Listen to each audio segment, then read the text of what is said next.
Graphene, as we all know, has been cited as the miracle material. It is one form, or more scientifically, one allotrope of pure carbon. Its remarkable properties have opened up several avenues of research. Graphene is a single atom layer thick sheet of carbon, so essentially it is a 2D material. It is very flexible and efficient thermal and electrical conductor. It also has very high strength and is optically transparent.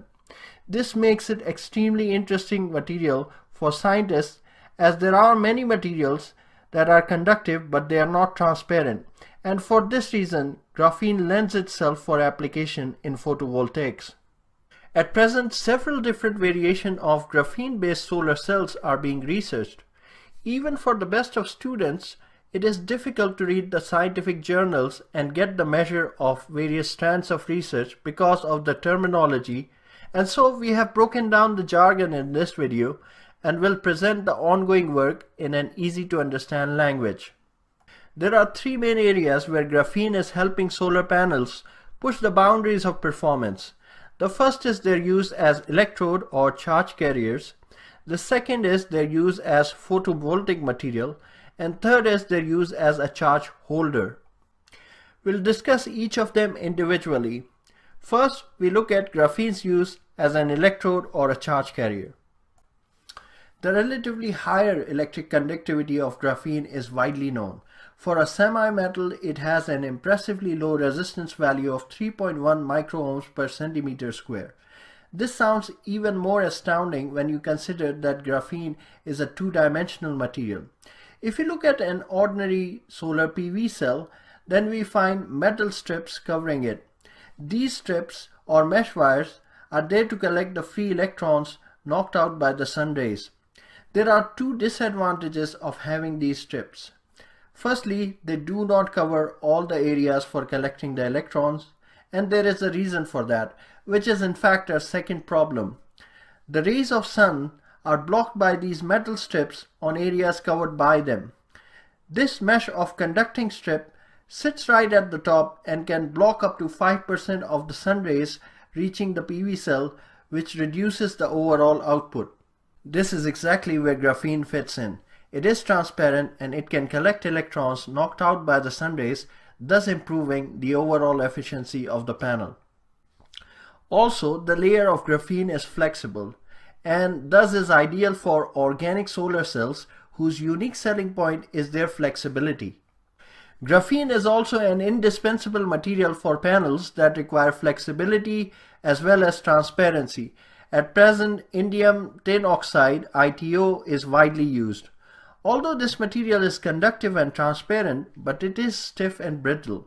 It cracks up when the cell is flexed, and therefore graphene is an ideal replacement as a flexible electrode. It has to be further noted that ITO is expensive, as only 5 grams of it costs about $200. It can also cause damage to the organic layer and the oxide layer, which is very sensitive to wear. On the other hand, the bonding with graphene is more natural and smooth. In short, graphene can not only be used to improve ordinary silicon solar cells as an electrode, but also it can be used for transparent and flexible solar cells. Next up, we look at graphene's use as a PV material. Now, we understand that almost all solar cells are based on the combination of P and N-type semiconductor material.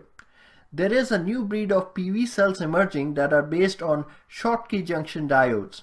This is an attempt to increase the efficiency of solar cells by using slightly different process than P-N-type cells and adding an impurity energy level in the band gap through the use of new materials. And one of these new materials is doped graphene. It has been reported that graphene silicon Schottky cells have reached efficiencies of 10.69%, while graphene perovskite cells have surpassed efficiencies of 20.3% in lab tests. Finally, let's now examine another use of graphene in solar cells as a charge collector. The third main area of research for graphene in PV is its use as a charge holding parallel plate, just like in a capacitor. Scientists from Ocean University of China have been working on harnessing the power of rain through solar panels. As we all understand that rainwater is not pure and it has positively charged ions of sodium, calcium and ammonium. A layer of graphene is placed on the top of the solar cell not as a current collector but as an ion holder and a separator. The solar panel is sandwiched between the layer of graphene at the top and ITO and plastic at the bottom. What happens is that the positively charged ions bind to the ultra-thin layer of graphene, forming a double layer, technically referred to as a pseudocapacitor, with the electrons already present. The potential energy difference between the two layers is strong enough to generate an electric current. So far, the energy conversion efficiency has reached 6.3%, but it is the ability to generate electricity come rain or shine that is the exciting prospect of this technology. In other words, we can now create an all-weather solar panel courtesy of graphene. So that's it. We have tried to cover in this video how graphene is taking solar cells to the next level.